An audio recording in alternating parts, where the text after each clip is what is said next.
तो प्यारे बच्चों, यदि आप इस सवाल के सॉल्यूशन को बढ़िया से नहीं समझेंगे तो आप 10वीं कक्षा में जितने भी एग्जाम देंगे आपको इसके लंबे चौड़े सॉल्यूशन को रट के जाना पड़ेगा। लेकिन यदि आप इस सवाल के सॉल्यूशन को समझ जाते हैं, मैं सिर्फ 3 पॉइंट बताऊंगा, उन 3 पॉइंट को आप ध्यान में रखते हैं तो आप किसी भी एग्जाम में बिल्कुल सही बना के आएंगे। तो देखिए यह सवाल क्या है, सिद्ध कीजिए कि √5 एक अपरिमेय संख्या है। आपसे बोला जाए कि सिद्ध कीजिए कि √5 एक अपरिमेय संख्या है, या √3 एक अपरिमेय संख्या है, या √2 एक अपरिमेय संख्या है, या √7 एक अपरिमेय संख्या है। इन सभी सवालों का एक ही प्रोसेस है। सिर्फ आप एक सवाल के अगर सॉल्यूशन को जानते हैं तो आप इन सभी सवालों को बना सकते हैं। आपको सिर्फ 3 पॉइंट ध्यान में रखना होगा। उससे पहले आप इस चैनल को सब्सक्राइब कर दीजिए और वीडियो को लाइक कर दीजिए। तो चलिए देखते हैं इस सवाल क्या है कि सिद्ध कीजिए कि √5 एक अपरिमेय संख्या। अपरिमेय संख्या क्या होती है? वैसी संख्या जिसे p/q के रूप में नहीं लिखा जा सके, p/q के रूप में नहीं लिखा जा सके। सभी अशांत अनावर्ती संख्या, सभी अशांत अनावर्ती संख्या क्या होती है? अपरिमेय संख्या होती है। अशांत अनावर्ती क्या होती है? जैसे 3.257, यह संख्या बढ़ती जा रही है, कभी रुक ही नहीं रही है, या कोई भी रिपीट संख्या नहीं आ रही है, तो यह क्या है? अशांत अनावर्ती संख्या है। तो यहाँ पे देखिए अब हम लोग यह सिद्ध करते हैं कि √5 एक अपरिमेय संख्या। इसके लिए सबसे पहले हम लोग मान लेते हैं कि √5 एक परिमेय संख्या है। तो देखिए माना √5 एक परिमेय संख्या है। यह तो अपरिमेय संख्या है, लेकिन हम लोग मान ले रहे हैं, हमको सिद्ध करना है, तो हम लोग मान लेते हैं कि √5 एक क्या है? एक परिमेय संख्या है।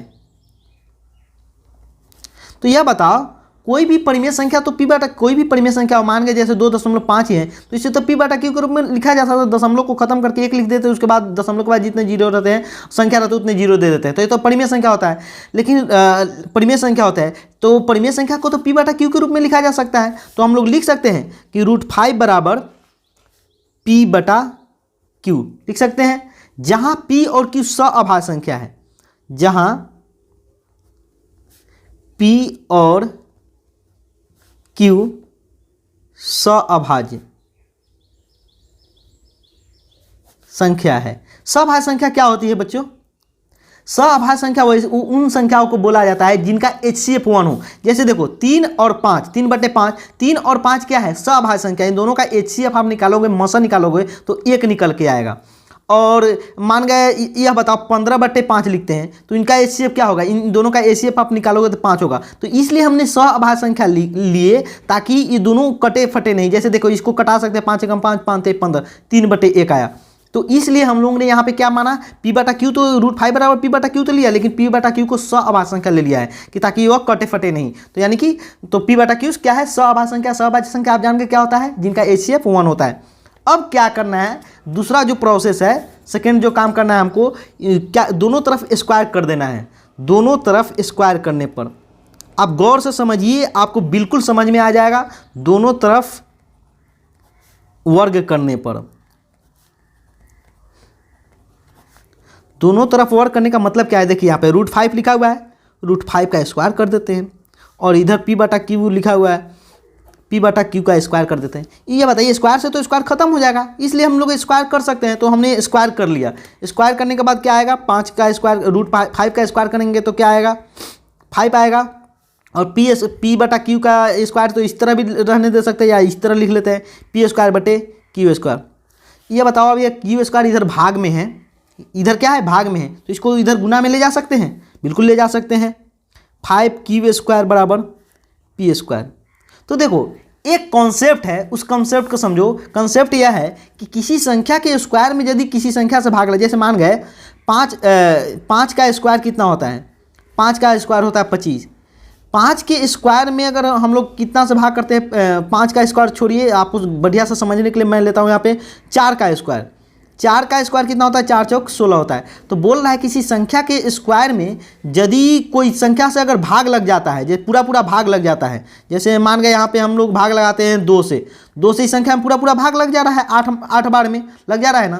तो ये एक कॉन्सेप्ट है कि यदि किसी संख्या के स्क्वायर में किसी दूसरे अन्य संख्या से भाग लग जाए तो उस संख्या में भी उस अन्य संख्या से भाग लग जाएगा। तो यह बोला कि जैसे यह 4 के स्क्वायर में तो 2 से भाग लग गया, तो 4 में भी 2 से पूरा पूरा भाग लग जाएगा। देखिए लग गया कि नहीं। इसी तरह आप कोई भी संख्या लेकर देखेंगे, जैसे 3 का स्क्वायर करते हैं, 9 का स्क्वायर करते हैं, 9 का स्क्वायर में अगर हम लोग 9 9 81, 81 में अगर हम लोग 3 से भाग करेंगे तो पूरा पूरा भाग लग जाएगा। तो यह कंसेप्ट कहता है कि 9 में भी 9 में अगर 3 से भाग लगाएंगे तभी पूरा पूरा भाग लग जाएगा। देखिए यहाँ पे 3 दूनी 6 और 7 8 3 7 21 27 मरतबे गया यहाँ पे तीन बार में, है ना।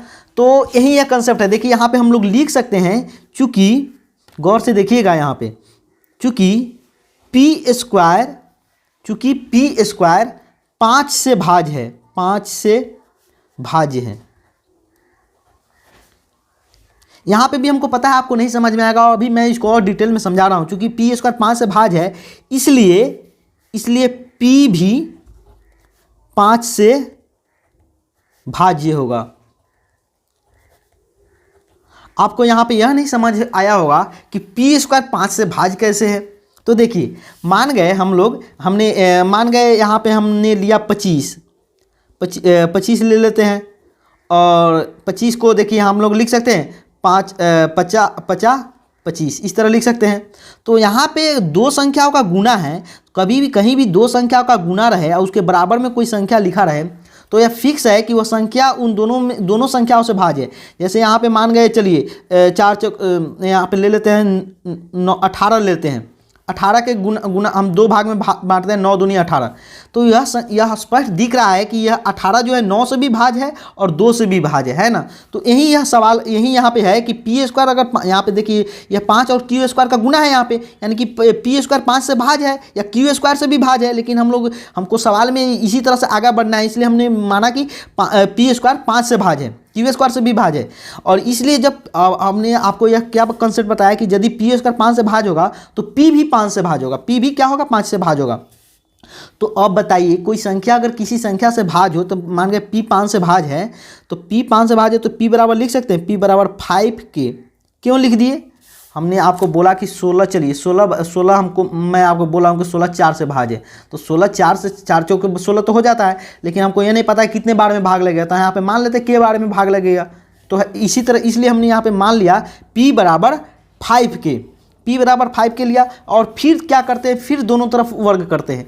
आप ध्यान रखिए कि आपको 2 बार वर्ग करना है। एक बार तो हम लोगों ने यहाँ पे वर्ग किया p बाई क्यू मान के, और एक बार यहाँ पे हम लोग इसको वर्ग कर लेते हैं। तो यहाँ पे दोनों तरफ वर्ग करने पर, दोनों तरफ वर्ग करने पर, जहाँ यहाँ पे k क्या है, कोई भी पूर्णांक है, k कोई भी पूर्णांक है, कोई पूर्णांक है, पूर्णांक संख्या है। पूर्णांक संख्या तो आप जानते होंगे क्या होता है।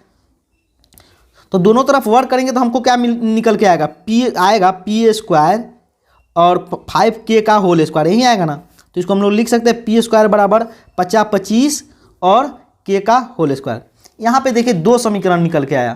यह 2 समीकरण क्या है, एक तो यहाँ पे आया है और एक यहाँ पे आया है। यहाँ पे भी आया है p स्क्वायर बराबर 5q स्क्वायर, और यहाँ पे देखिए क्या आया है, यहाँ पे आया p स्क्वायर बराबर 25k स्क्वायर। तो यहाँ पे दोनों को हम लोग बराबर कर लेते हैं, 1 और 2 से।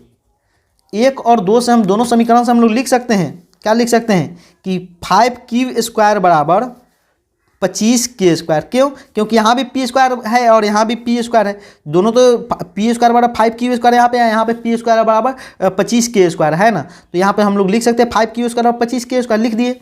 अब यहाँ पे देखिए कुछ कटने वाला है, क्या कटने वाला है, 50 25 q स्क्वायर बराबर 5k स्क्वायर। यह देखिए यहाँ पे हमने कंसेप्ट क्या लिखा था कि यदि कोई संख्या का स्क्वायर किसी संख्या से भाज्य होगा तो वह संख्या भी p स्क्वायर जैसे 5 से भाज्य है तो p भी 5 से भाज्य होगा। उसी तरह हम लोग यहाँ भी बोल सकते हैं कि q स्क्वायर यदि 5 से भाज्य है, यहाँ पे देखिए यहाँ पे दोनों संख्याओं का गुना है, q स्क्वायर 5 से भाज्य है तो q भी 5 से भाज्य होगा। तो हम लोग लिखते हैं यहाँ पे, चूँकि q स्क्वायर 5 से भाज्य है, 5 से क्या है, भाज्य है, इसलिए q भी 5 से क्या होगा, भाज्य होगा, भाज्य होगा। अब यहाँ पे देखिए हमारा सवाल बन चुका है। देखिए यहाँ पे क्या है, यहाँ पे देखिए आया कि P भी 5 से भाज्य होगा और यहाँ पे लिखा हुआ है Q भी 5 से भाज्य होगा, लिखा है ना। लेकिन हमने क्या माना था, हमने तो यह माना था कि जहाँ P और Q सभाज्य संख्या, सभाज्य संख्या किसे कहते हैं, जिसका HCF 1 हो। लेकिन यहाँ पे देखिए Q दोनों का HCF क्या आ गया, HCF दोनों का 5 आ गया। क्यों 5 आ गया, क्योंकि दोनों 5 से भाज्य है, Q भी 5 से भाज्य है और P भी 5 से भाज्य है और Q भी 5 से भाज्य है। अतः P और Q दोनों 5 से क्या है, भाज्य है। लेकिन हम लोग क्या माने हुए थे, लेकिन हमने माना था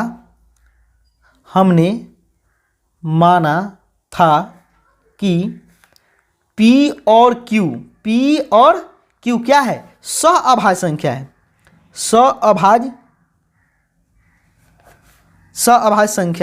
संख्याएं हैं। तो हमने तो जो माना था उसके विरुद्ध में बात आ गया। हमने माना था कि P और Q सभाज्य है जिनका HCF 1 होगा, लेकिन यहाँ पे हम लोग देख रहे हैं कि P और Q दोनों 5 से भाज्य है, इनका HCF क्या आ रहा है, 5 आ रहा है। कैसे, इन दोनों का अगर गुणनखंड दोनों का एक एक गुणनखंड 5 है, एक एक गुणनखंड 5 है, यानी कि 5 से दोनों भाज्य है, तो इसका HCF भी क्या होगा, 5 होगा। तो यहाँ पे लेकिन हमने माना था कि P और Q सअभाज्य संख्या है और अतः इसलिए यह विरोधाभास आ गया। हमने जो माना था उसके विरोध में आ गया यह विरोधाभास। यह इसी तरह आपको एग्जाम में लिखना है, यह विरोधाभास हमारे गलत मान्यता के कारण हुआ है। इसके नीचे हम लोग को लिख देना है अतः √5 क्या है, एक परिमेय नहीं बल्कि अपरिमेय संख्या है। √5 एक अपरिमेय संख्या है, अपरिमेय संख्या है। तो देखिए यहाँ पे कौन से 3 पॉइंट है जो आपको याद रखना है। सबसे पहले तो आपको यह मान लेना है कि √5 एक परिमेय संख्या है, तो परिमेय संख्या तो P/Q लिख सकते हैं। तो पहला पॉइंट है कि आपको परिमेय संख्या मानकर P/Q लिख देना है। उसके बाद आपको उसका स्क्वायर करना है, स्क्वायर करेंगे, दोनों तरफ स्क्वायर करेंगे, दोनों तरफ स्क्वायर करेंगे तो कुछ निकल के आएगा। क्या निकल के आया, 5Q² = P²। अब आपको क्या करना है, आपको एक थ्योरी है जो परिमेय है, यह भी एक परिमेय आपको पढ़ना है। देखिए कि कोई भी संख्या का स्क्वायर यदि 5 से किसी अन्य संख्या से भाज्य होगा तो वह संख्या खुद भी उस अन्य संख्या से भाज्य होगा। जैसे यहाँ पे P² 5 से भाज्य है तो P भी 5 से भाज्य होगा।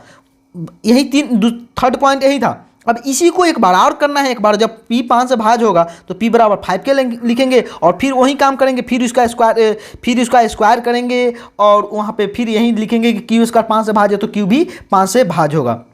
और यदि आपसे √3 बोला रहता तो आप √5 के जगह पर √3 लिख देते। यहाँ पे भी फिर यहाँ पे 5 है, जहाँ 5 है वहाँ 3 लिख देते, समझे। और चाहे 2 को सिद्ध करना तो 2 लिख देते। इस तरह यह सवाल हल हो जाता है। तो यदि आपको वीडियो पसंद आया हो तो वीडियो को लाइक कर दीजिए, चैनल को सब्सक्राइब कर दीजिए और अपने दोस्तों तक इस वीडियो को फैला दीजिए। Thank you.